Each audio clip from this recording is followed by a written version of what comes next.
자, 여러분, 크립토 토마토입니다. 제가 사실은 오늘 영상을 이미 만들었는데요. 영상을 만들고 나서 보니까 이런 속보가 또 바로 뜨게 되더라고요. 어제 새롭게 트럼프 대통령이 승인한 1조 8천억 달러의 경기부양책, 낸시 펠로시랑 공화당에서 양측 모두가 거부했다라고 합니다.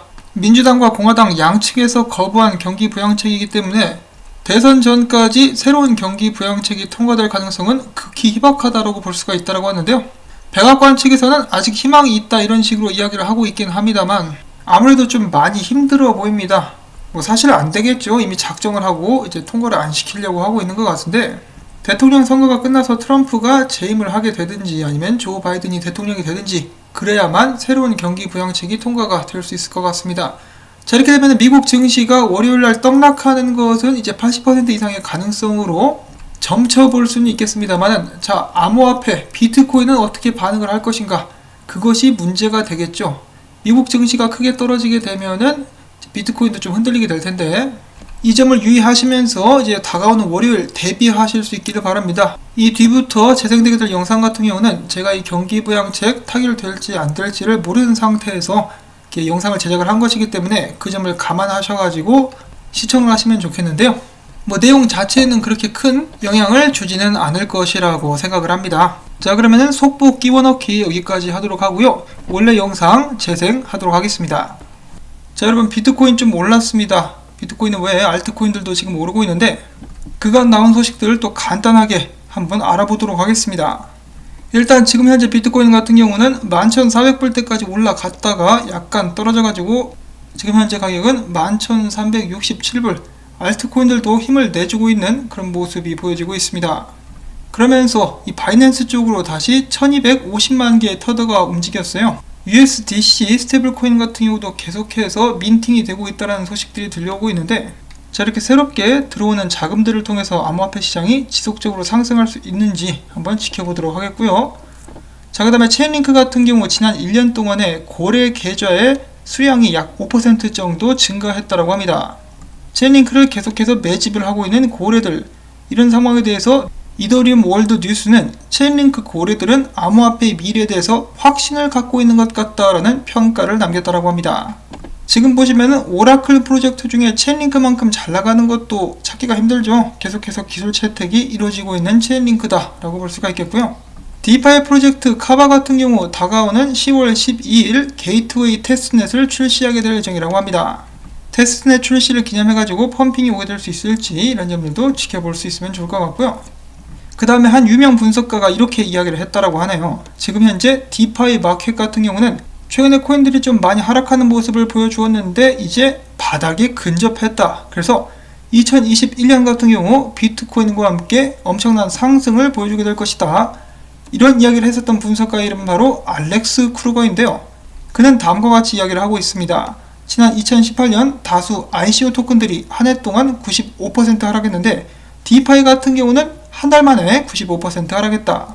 ICO 같은 경우 대부분이 스캠이었다. 근데 디파이 같은 경우는 좋은 프로젝트들이 꽤 있다. 그렇기 때문에 조만간에 바닥을 찍고 상승하게 될 것으로 예측을 하고 있었고요. 판테라 캐피털 같은 경우 그들도 앞으로 디파이 자산 투자를 늘릴 계획인데요. 그들은 디파이는 거품이 아니었고 금융의 미래다라고 강하게 믿고 있다고 합니다. 자, 조만간에 바닥을 완전하게 찍은 디파이 코인들이 반등하게 될 수 있을지 지켜보도록 하겠는데요. 이 디파이 관련된 내용이 한 가지가 더 있습니다. 자, 블룸버그에서 예측하기를 이번 미국 대선에서 바이든이 대통령이 된다 그러면은 비트코인에게는 호재, 그렇지만은 디파이는 악재가 될 수 있다라고 예측을 하기도 했다라고 합니다. 그 이유가 무엇일까? 민주당이 미국에 집권하게 되면은 암호화폐 업계의 규제 명확성 부분을 강화시키면서 비트코인 ETF의 잠재적 허용 등 비트코인 주류화 범위가 확대될 수 있다. 자, 그런데 이러한 규제 명확성이 디파이 성장에는 부정적인 영향을 미치게 될 수 있다. 왜냐? 디파이는 올해 규제되지 않은 환경 속에서 폭발적으로 증가했기 때문인데, 그와 동시에 인기를 누리고 있는 것이 탈중앙화 거래소죠. 근데 해커들이 이를 악용을 하고 있다. 유니스왑 같은 경우도 큐코인 해커들이 자금을 세탁하는 용도로 활용이 되었었기 때문에 이런 부분이 부정적으로 비춰지게 되면서 이 디파이에 안 좋은 제재가 가해질 수 있다라고 예상을 하고 있는 것인데요. 일단 이런 부분 같은 경우는 블룸버그의 의견이다라고 볼 수가 있겠죠. 디파이가 바닥을 찍고 상승할 것이다 라고 생각하는 것도 알렉스 크루거나 판테라 캐피탈의 의견이고, 조 바이든이 대통령이 되면은 디파이가 타격을 받게 될 것이다, 이것도 블룸버그의 의견이다 라고 볼 수가 있겠습니다. 자, 그런데 블룸버그가 이야기한 것 중에 모든 사람이 동의하는 부분이 한 가지가 있습니다. 바로 미국의 GDP 대비 부채 양적 완화 때문에 비트코인 같은 경우 앞으로 계속해서 가격이 올라갈 수밖에 없다. 누가 대통령이 되든지 간에 돈을 찍을 수밖에 없는 상황에 놓여있기 때문에 비트코인이 상대적으로 계속해서 가격이 올라가게 될 것은 자명한 사실이라고 하긴 그렇고 이치다라고 예측을 해볼 수가 있는 것이겠죠. 저도 이런저런 정보를 듣다가 어떤 통계를 듣게 되는데, 다가오는 11월 3일이었던가 13일이었던가 그때쯤 되면은 최근에 미국의 실업률이 엄청난데 5명 꼴에 1명은, 미국인 5명 꼴에 1명은 돈이 바닥난다라고 합니다. 그러면 그 사람들은 정말 이제 위기에 놓이게 되겠죠. 이를 알고 있는 미국 정부이기 때문에 하루빨리 돈을 찍어서 시민들에게 뿌리기 위해서 준비를 하고 있는 것인데, 경제의 근간이 너무나 흔들려 버렸기 때문에 한번 찍어서 뿌리기 시작하면 멈추기가 힘들 것 같습니다. 지금 토론되어지고 있는 1조 8천억 달러 같은 경우도 지금 당장 통과가 되든 안 되든 확실한 것은 누가 대통령이 됐든지 더 큰 금액이 미래에 풀리게 될 것이라는 것이죠. 그리고 이러한 소식들은 비트코인에게는 호재로 작용할 수밖에 없습니다. 여기는 타일러 윙클보스 같은 경우도 이렇게 경기 부양책이 크게 큰 액수의 경기 부양책이 토론되는 것은 비트코인 홍보나 다름없다라고 이야기를 해주고 있는 것인데, 최근에 비트코인 올라간 것도 그 이유에 대해서 몇 가지 의견이 있죠. 그 중에 한 가지가 바로 이 경기 부양책 타결 가능성을 두고 미국 증시와 비트코인이 다 함께 반응하면서 올라갔다라는 그런 이유를 들 수가 있겠고, 그 다음으로는 이건 단순히 숏의 뚝배기가 터지면서 숏 스퀴즈가 나오며 비트코인이 상승한 것이다 라는 의견도 있습니다. 자, 그러면 비트코인 분석들을 또 잠깐 보도록 하겠는데요. 크립토 비트코인 크리스의 분석에 의하면은, 자, 이전에 차트를 보게 되면은 지금 보고 계시는 것은 일봉이고요. 전에는 50일 이동평균과 20일 이동평균의 골든 크로스가 나오면서 이런 식으로 비트코인이 상승한 적이 있었는데, 이번에도 그런 골든 크로스가 나올랑말랑 준비를 하면서 포물선 상승이 나오게 될 수 있겠지만은, 여기서 한 가지 주목해서 봐야 될 것이 볼륨이 별로 없다. 볼륨이 좀 받쳐주면 좋겠다라고 이야기를 하고 있는데, 최근에 삼각수렴을 위로 뚫고 나온 비트코인, 기술적인 면에서 봤을 때 12,000달러까지도 상승하게 될 가능성이 있다고 합니다. 이렇게 지속적으로 강세가 지속되면 정말 좋겠다라는 생각을 해보는데요. 그러기 위해서는 비트코인이 일단 11,000달러 위에서 기반을 다져주는 것이 중요하다라고 하네요. 간단하게 이야기를 해서 삼각수렴을 위로 뚫고 올라갔으니까 거기서 이제 머물러야 된다, 유지가 돼야 된다라고 이야기를 하고 있는 것인데요. 코인데스크 같은 경우 비트코인의 지속적인 상승이 가능하려면은 얼마 전까지 저항선으로 작용을 했었던 11,000달러가 확실한 지지선으로 바뀔 필요가 있다라고 지적을 했으며, 11,200달러를 뚫어야 강세 추세가 부활하는 것으로 간주할 수 있다라고 이야기를 했습니다. 이토로의 분석가 사이먼 피터스도 똑같은 의견을 제시했다라고 하는데요. 12,000달러를 뚫기 위해서는 먼저 11,000달러 위에서 기반을 확실히 다져야 된다라고 이야기를 하고 있습니다. 이전 같은 경우도 11,000달러 위에서 못 버티면서 떨어졌거든 이라고 이야기를 하고 있는 것이죠. 자, 한편 최근에 지속적으로 나는 비트코인의 상승을 예상하고 있다라고 여러 번 강조를 했었던 크립토 벌브 같은 경우, 지금 봐라, 이 지지 받고 나서 크게 올라가려고 준비를 하고 있는 모습을, 이 전과 같은 모습을 확인을 할 수 있다라고 하면서 최근 차트 분석을 간단하게 올리기도 했었습니다. 자, 비트코인 펀더멘탈은 어떨까요?